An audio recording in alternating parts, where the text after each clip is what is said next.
ស្ដីបងប្អូនអរគ្នាបាទថ្ងៃនេះមកថតនេះផុសលក់ម្ដងទៀតបាទក្បាលបែសសាប់កុំព្យូទ័រនេះប្រភេទ Evo ណែងបាទអានេះសំឡេងវាហើយវាមែនតេឡេដែរ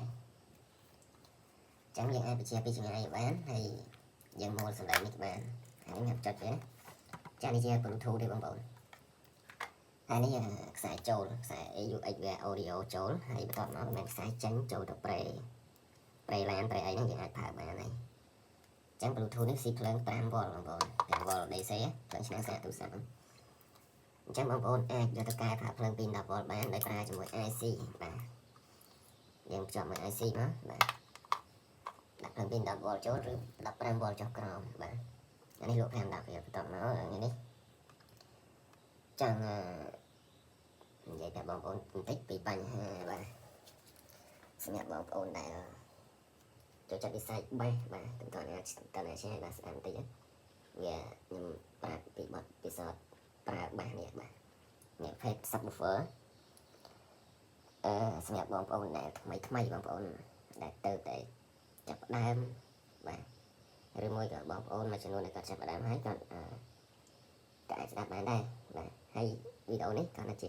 ជាការប្រាប់បទពិសោធន៍ខ្ញុំធ្លាប់ប្រើណាហើយអូខេខាងអេឡិចត្រូនិកខ្ញុំចេះខ្លះដែរមិនមែនចេះឆ្អិនទេបាទចេះខ្លះបាទវាមានកម្រិតដែរអញ្ចឹងប្រភេទនេះបងប្អូនបើសិនជាបងប្អូនដាក់ចិត្តថាបាទរៀបបេស subwoofer ឬមួយក៏ sub ដែលប្រើ freelance បាទអ្វីដែលសំខាន់មិនបាច់បដោតទៅលើរូបរាងស្អាតទេអានេះខ្ញុំបញ្ជាក់បាទមិនបាច់បដោតទៅលើរូបរាងស្អាតហើយសម្លេងស្ដាប់អត់កើតទេបាទជៀសវាងប៉ះពាល់មានបញ្ហាជាមួយភ្ញៀវនៅពេលដែលគាត់ទិញទៅចឹងខ្ញុំប្រាប់បងប្អូនបាទបដោតទៅលើសម្លេងវិញបាទប្រភេទនេះជា subwoofer ប្រភេទ sub LAN បាទវាមានតែជា4ហើយឧបករណ៍នេះខ្ញុំឲ្យនិយាយថាបោះចិនដែរប៉ុន្តែវាកម្រិតរបស់វាគឺល្អណាស់អានេះតាមខ្ញុំសិក្សាហើយខ្ញុំស្រាវមើលវាផលិតផលចិនមែនប៉ុន្តែជាផលិតផល original ពីរោងចក្រមិនមែនដំឡើងដោយដៃទេបាទនេះថាកម្រិតវាគឺរោមម៉ាស៊ីនបាទកម្រិតវានេះដែលខ្ញុំយកមក check ជាមួយនឹង ohmet វាស់បាទចំនួនអូមរបស់វាគឺគ្រប់ស្មើគ្នាទាំងអស់បាទអូមរបស់វាគឺគ្រប់ស្មើគ្នាវាខុសពី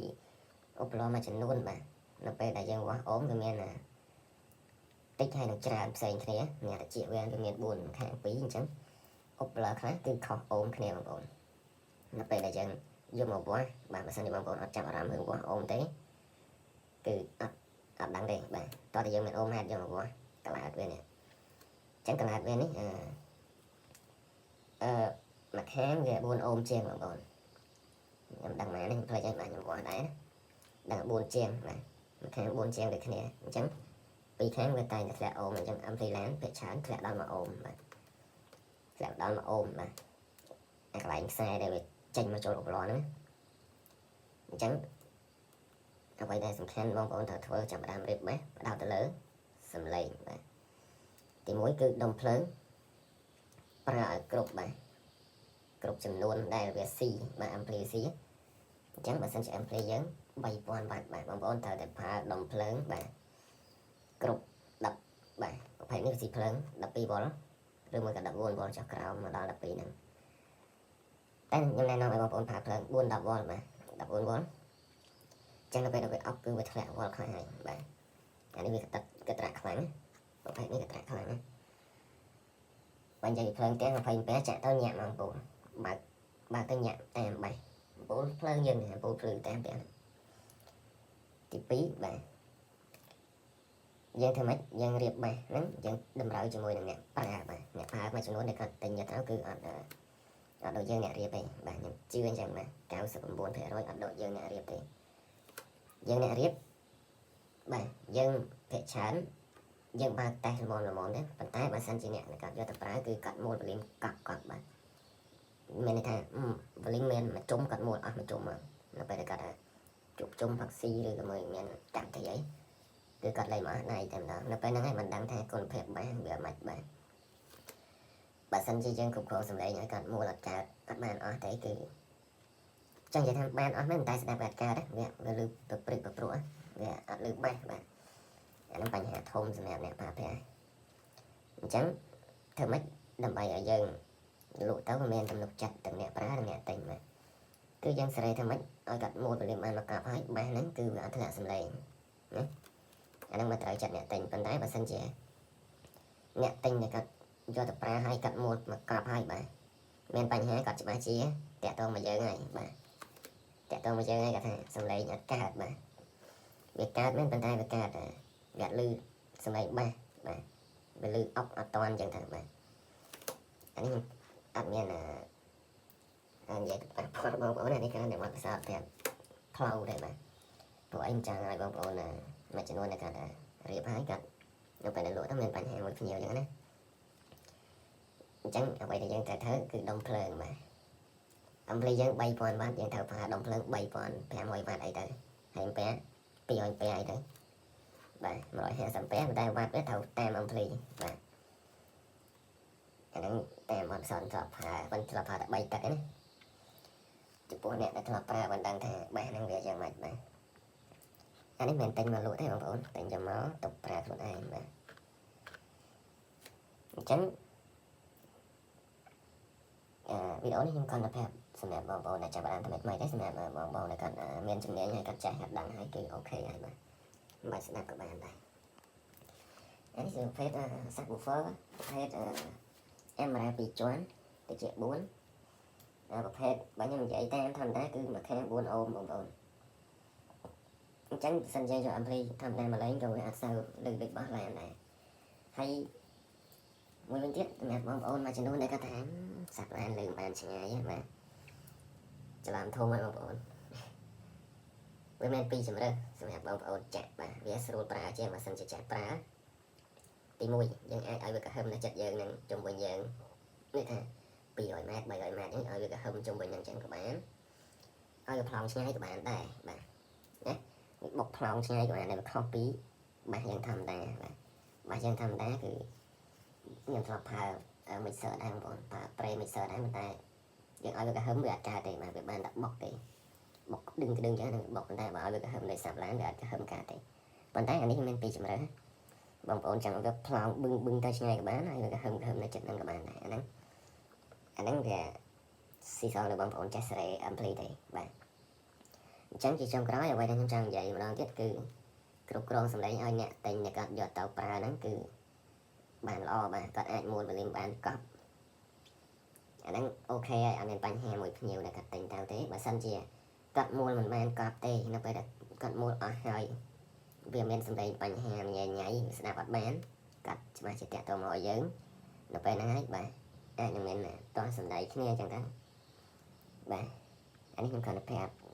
បងប្អូនដែលគាត់មិនតន់យល់ពីបាសនេះទេបាទសូម្បីតែបានវលីបងប្អូនគេធ្វើមកគឺគេឲ្យយើងសេរីមូលមកកប់បានសម្លេងអត់មានបញ្ហាទេប៉ុន្តែបើពួកអានេះភាគច្រើនខ្ញុំជឿថាបងប្អូនធ្វើតម្លៃហើយគឺអត់សូវបានមូលកប់ទេបាទភាគច្រើនណាអត់បានមូលដល់កប់ទេមូលហេតុអីបាទមូលហេតុមកយើងតែធម្មតាដូចអ្នកដែលគាត់យកទៅប្រើទេគាត់យកទៅប្រើគឺគាត់ប្រើហើយយើងអ្នកលក់គឺគ្រាន់តែទេបាទគឺគ្រាន់តែធម្មតាទេបាទបើអ្នកប្រើគឺកាត់មួលមកកប់លេងមកចាស់ដៃហ្នឹងនិយាយទៅអាហ្នឹងតាមខ្ញុំធ្លាប់ដឹងហើយមានមួយចំនួនក៏ឆ្លោះគ្នាមួយភ្ញៀវក៏ឆ្លោះគ្នាមួយអ្នកនោះដោយសារតែរៀបទៅវាបើកាត់បានអស់វាអស់មែនតែវាស្អាតបាត់បានយល់កន្លែងហ្នឹងបាទមួលអស់មែនតែវាស្អាតបាត់បានហើយមកកលៈទៀតដែលខ្ញុំសូមឲ្យបញ្ចេញនេះបាទអាហ្នឹងវាប៉ះពាល់ដល់បងប្អូនមួយចំនួនដែលគាត់អ្នករស់ស៊ីតាក់ទងជាមួយ ampli និង upload តែម្ដងយើងប្រើ upload ហើយ ampli ប៉ុណ្ណា upload ប៉ុណ្ណាដែលយើងអាចសេរីមួយបានអស់បាទអាហ្នឹងបើយើងនិយាយទៅបងប្អូនជាងមួយចំនួនដែលគាត់អ្នករៀបលក់ហ្នឹងគឺគាត់ដឹងហើយបាទគាត់អ្នករៀបបាទអ្វីដែលខ្ញុំនិយាយនេះសម្រាប់អ្នកដែលថ្មីដែលចង់រកស៊ីរៀបបាទសាប់ឡានទេបាទហើយមួយវិញទៀតសម្រាប់បងប្អូនដែលចង់រៀបច្រៀងខារ៉ាអូខេបាទសាប់ប្រភេទនេះ solo បាទបុកមួយ solo អញ្ចឹងខ្ញុំណែនាំឲ្យបងប្អូនប្រើ solo បាទចាប់ពី2ទឹកពីទឹកដល់2ទឹកកន្លះបាទប្រភេទសាប់4ទឹកយើងត្រូវប្រើ solo 2ទឹកទៅ2ទឹកកន្លះបាទសម្រាប់តែគាត់អ្នកច្រៀងខារ៉ាអូខេតែបើសិនជាបងប្អូនបាទយកឧបករណ៍ប៉ុណ្ណឹងនេះយកមកច្រៀងខារ៉ាអូខេគឺអត់កើតទេបានស្ដាប់ទេណាអត់ព្រោះតែវាទៅជាភ្លាវតែម្ដងបាទអ chẳng bà sân chẳng chuyện ra ok mà ốp lỡ pi tắc rồi rồi môi gặp pi tắc và có hạ sắp ấy nè anh bảo vốn chuyện tôi bro hai vấn đề bà sân sẽ ốp lỡ bằng vấn đề chuyện là bro tệ anh bẹt là vấn đề mà hay bà video mới là vấn đề thế em sân trong máy bluetooth đấy bà nhưng đã luôn bluetooth xịn đây bà nhưng ai quay gì thông thấy do này nó đã chọt thông thằng đó đã nó bị lợi nữa đó mà anh men ron nhẹ còn rồi nó chỉ còn vậy lì dần ra họ nó dân nhóc cho họ năm thằng ba men còn mũi chữ nhóc nó cho nó cái đây thông thằng đó chẳng đi về đó mà xịn về mà evil mà bọn ai search nào mà lời của bọn này cho lắm mà bọn gọi là ở website của bọn chạy mới khơi bạn cái mình cái luôn là website này là phá lắm chẳng bạn video xong chặt bạn này khó mà xong chia sẻ để xem cái giọt đăng những men cầm bạc bạn